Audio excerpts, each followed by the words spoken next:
Assalamualaikum warahmatullahi wabarakatuh. Selamat pagi, salam sejahtera untuk kita semuanya.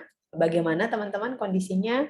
Harapannya semua teman-teman dalam keadaan sehat walafiat ya. Terima kasih yang sudah bergabung dan saya ucapkan selamat datang ya pada materi pembahasan yang ke-6 ya. Hari ini saya akan membahas tentang asuhan kala 3 dan 4 persalinan. Oke, saya share screen terlebih dahulu.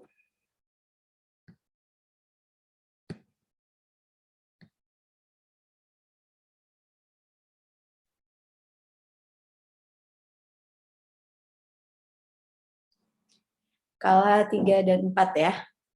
Oke, kala 3 yang mana pembahasannya, yang mana kala 3 ini merupakan dimulainya ya, dimulainya setelah kelahiran bayi dan berakhir dengan lahirnya plasenta dan selaput ketuban. Jadi untuk kala 2 ya yang kemarin kita bahas, yang mana bayinya sudah lahir. Nah untuk yang kala 3 ini kita akan membahas bagaimana kelahiran dari si plasenta dan selaput ketubannya. Nah untuk asuhan kala 3 ini berlangsung tidak boleh ya, tidak boleh lebih dari 30 menit. Jadi hitungannya adalah setelah bayi lahir, nah kemudian dihitunglah mulai dihitung ya, kita periksa dulu apakah ada janin kedua atau tidak ya. Kalau tidak ada maka kita injeksikan oksitosin ya, kemudian ditunggu selama 15 menit apakah ada pengeluaran plasenta atau tidak ya. Ketika tidak ada, masih belum ada, maka kita berikan oksitosin kedua dan kita tunggu 15 menit kemudian.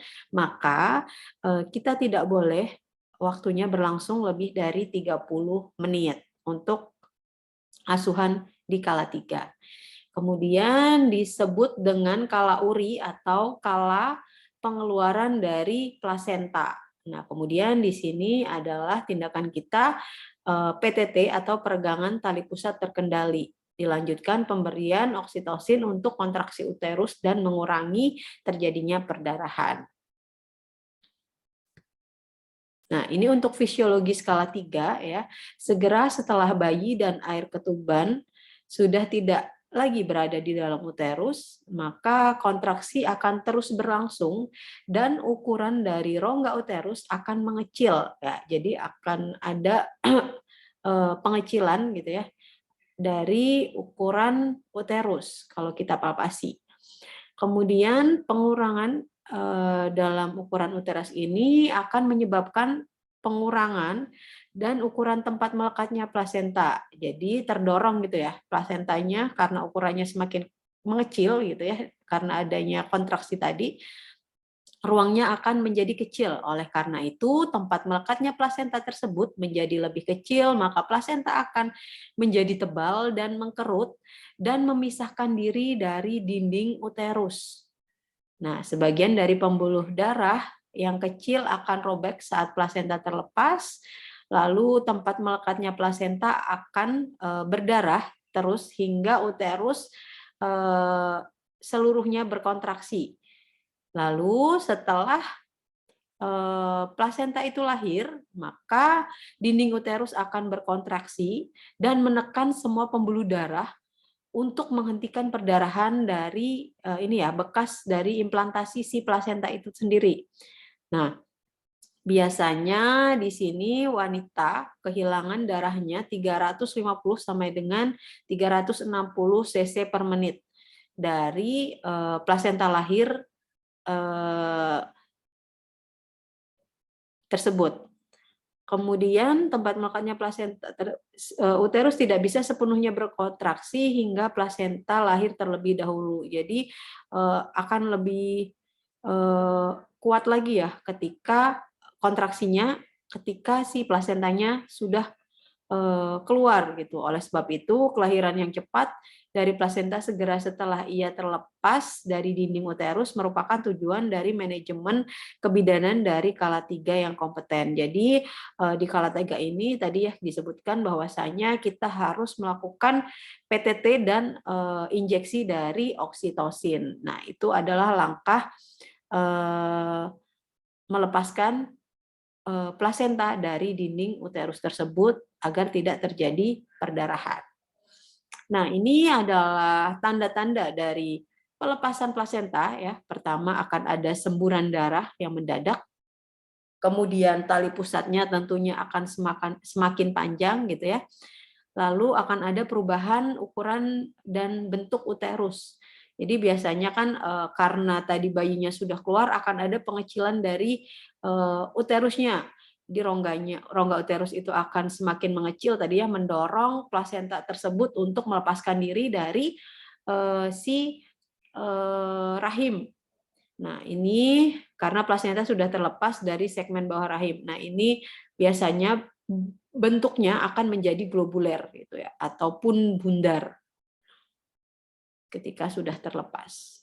Nah, ini untuk pemantauan kala 3 yang kita lakukan, tentunya setelah plasenta lahir ya, kita melakukan palpasi uterus untuk menentukan apakah ada bayi kedua. Jika ada, ini ketika pemantauan kala 3 ini, ketika bayi sudah lahir ya, kita pantau dulu ya, kita palpasi, kita pastikan apakah masih ada janin kedua atau tidak. Kalau ada, kita tunggu kelahiran si janin kedua. Ya, kalau tidak ada, ya kita melakukan tindakan yang selanjutnya, yaitu menilai apakah bayi baru lahir dalam keadaan stabil. Jika tidak, dirawat segera bayinya. Jadi apabila ada misalkan ada asfiksi gitu ya, jadi harus dilakukan penanganan segera bayi baru lahirnya.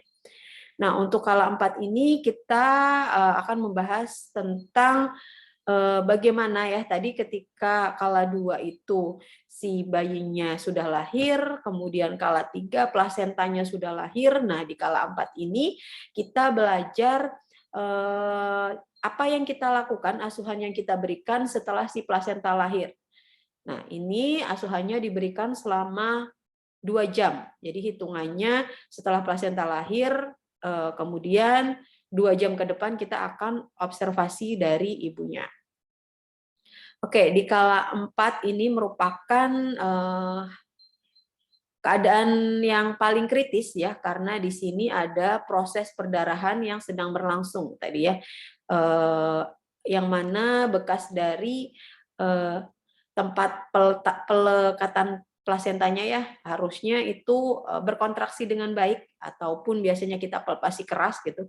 Berarti di situ akan ada penjepitan gitu dari pembuluh darahnya. Nah, biasanya tidak akan terjadi perdarahan apabila kontraksinya bagus. Nah, ini di sini adalah masa 1 jam setelah plasenta lahir. Nah, di sini disebut masa-masa kritis gitu ya.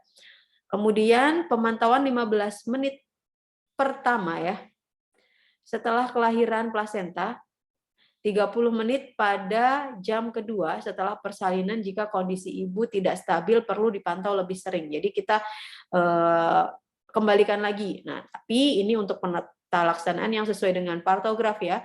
Untuk observasinya 1 jam pertama kita pantau tiap 15 menit, kemudian 1 jam kedua kita pantau setiap 30 menit. Namun ini tadi bila ada indikasi kondisi dari ibu ya, nanti yang mana kondisinya tidak stabil, nah ini kita bisa pantau lebih sering lagi. Dikhawatirkan tadi ini masa kritisnya kan belum terlewati ya, pada 1 jam pertama ini ketika perdarahan terjadi ya kita harus segera melakukan tindakan. Kemudian ini observasi intensif karena perdarahan yang terjadi pada masa ini tadi disebut tadi ya masa-masa kritis. Jadi memang perlu di observasi secara intensif. Karena perdarahan pada kala 4 ini sebenarnya tidak hanya karena ini tadi ya, apa namanya, proses setelah pengeluaran plasenta dan kontraksi dari uterus, bisa juga karena adanya laserasi pada si vagina gitu ya. Bisa jadi itu juga menjadi sebab dari perdarahan. Kemudian observasi yang dilakukan, nah ini pertama adalah tingkat kesadaran dari pasien, lalu pemeriksaan tanda-tanda vital, jadi tekanan darah, kemudian suhu tubuh ibu, lalu nadi gitu ya, dan respiratory rate ataupun pernafasan dari ibunya. Kemudian yang paling penting ini adalah kontraksi uterusnya bagaimana, keras ataupun lembek gitu ya. Berarti kalau itu keras menandakan bahwasanya penutupan dari lukanya tadi ya, pembuluh darahnya bisa terjepit gitu. Jadi kontraksinya bagus. Nah, ini perdarahan. Nah, dianggap masih normal bila jumlahnya tidak lebih dari 400 sampai 500 cc. Kemudian kita cek juga di kandung kemihnya. Karena kandung kemih ini kita paham bahwasanya anatomisnya berada di depan dari uterus ya. Di sini bisa juga kandung kemih ini menghalangi dari kontraksi dari uterus ibu itu sendiri. Kemudian ini untuk fisiologi kala 4-nya, yang mana setelah plasenta lahir, tinggi fundus uteri kurang lebih 2 jari di bawah pusat, yang mana otot-otot uterus berkontraksi, lalu pembuluh darah yang ada di antara anyaman-anyaman otot uterus akan terjepit. Nah, di sini adalah proses penghentian perdarahan setelah plasenta dilahirkan. Tadi itu ya. Jadi harapannya ini nanti kontraksinya bagus. Jadi kita kalau lihat kontraksinya bagus ya tadi itu dari keras atau tidak si kontraksi tersebut. Dan ini adalah prosesnya, yang mana prosesnya itu adalah penjepitan gitu ya. Pembuluh darah dan otot uterus itu akan terjepit. Jadi tidak akan ada perdarahan. Nah, ini untuk 7 langkah pemantauan yang dilakukan di kala 4. Oke, di kala 4 yang pertama adalah setelah plasenta lahir dilakukan pemijatan uterus untuk merangsang uterus berkontraksi. Nah, biasanya kita lakukan massase selama 15 detik ya. Kemudian kontraksi uterus yang normal adalah teraba fundus keras ya. Lalu setelah itu kita cek perdarahan, apakah perdarahannya ini ada atau tidak. Kemudian jumlah yang dikeluarkan seberapa banyak gitu ya. Kalau ada berapa banyak. Kemudian ya itu tadi, karena perdarahan itu bukan hanya dari kontraksi ya, bisa juga dari laserasi. Kemudian kandung kemih, kita harus perhatikan juga kandung kemih yang mana ini harus kosong. Kalau penuh ibu diminta BAK ya. Jadi biasanya kita bantu untuk BAK ketika kandung kemihnya penuh. Karena kandung kemih yang penuh mendorong uterus ke atas dan menghalangi kontraksi. Jadi kontraksi tidak bisa maksimal. Jadinya nanti, nah ini bisa juga terjadi perdarahan ya kalau kontraksinya kurang maksimal. Ini tadi selain dari kontraksinya ya, yang mempengaruhi dari perdarahan adalah jahit luka atau laserasi. Nah, maka apabila terjadi laserasi, maka kita harus melakukan penjahitan terhadap luka. Nah, luka-luka jahitannya baik atau tidak, ada perdarahan atau tidak. Jadi ini dievaluasi dulu ya. Laserasinya itu perdarahannya aktif atau tidak gitu ya. Biasanya kita juga kita dep gitu ya. Kemudian keluar terus atau tidak laserasinya. Nah, ini ada ini ya, derajat laserasi. Yang pertama adalah derajat 1, yang mana perlukaan pada bagian mukosa vagina, kemudian komisura posterior, kulit perineum, dan otot perineum. Ini mungkin agak kurang jelas ya nanti lapisan-lapisannya. Kemudian mukosa vagina, untuk yang derajat 2 di mukosa vagina, komisura posterior, kemudian kulit perineum, dan otot perineum. Ini hampir sama untuk yang 1 dan 2 ya. Ada beberapa juga yang hanya sampai kulit dari perineum saja untuk derajat 1-nya. Dan ini jahit menggunakan teknik yang yang sesuai gitu ya kalau sampai dengan otot-otot perineum, karena untuk menjahit otot dan kulit itu tekniknya nanti berbeda. Lalu untuk derajat 3, nah ini sudah sampai dengan otot sphincter ani, jadi udah sampai ke belakang di otot bagian anus. Nah, dan ini biasanya sudah tidak disarankan untuk bidan yang melakukan hektingnya. Lalu ini untuk derajat 4 dia akan lebih parah lagi, dia sampai dinding depan dari bagian rektum. Nah, dikhawatirkan kalau ini tidak profesional untuk menjahitnya, ya terjahit dengan rektumnya gitu ya. Jadi perlu jam terbang yang tinggi untuk melakukan hekting dan hekting yang rapi, serta dapat menghentikan dari perdarahannya. Terus untuk langkah yang kelima adalah dari plasentanya kita periksa plasentanya ya, dari kontiledonnya apakah sudah lengkap atau belum gitu ya. Lalu selaput ketuban juga harus lengkap gitu. Jadi biasanya memang setelah plasenta lahir kita melakukan pemeriksaan pada plasenta dan selaput dari ketubannya. Jadi tebalnya juga diukur gitu ya. Terus sudah lengkap atau belum gitu. Lalu keadaan umum. Nah, ini keadaan umum ibu bisa dilihat ya. Ibunya dalam kondisi baik atau gelisah atau bahkan, karena kalau sudah ke arah patologis gitu ya, biasanya ya itu tadi ada komplikasi dari persalinan itu, baik perdarahannya yang keluar banyak, nah itu bisa mempengaruhi dari keadaan umum ibu. Kemudian pemeriksaan TTV, lalu kontraksi uterus dan tinggi dari fundus uteri.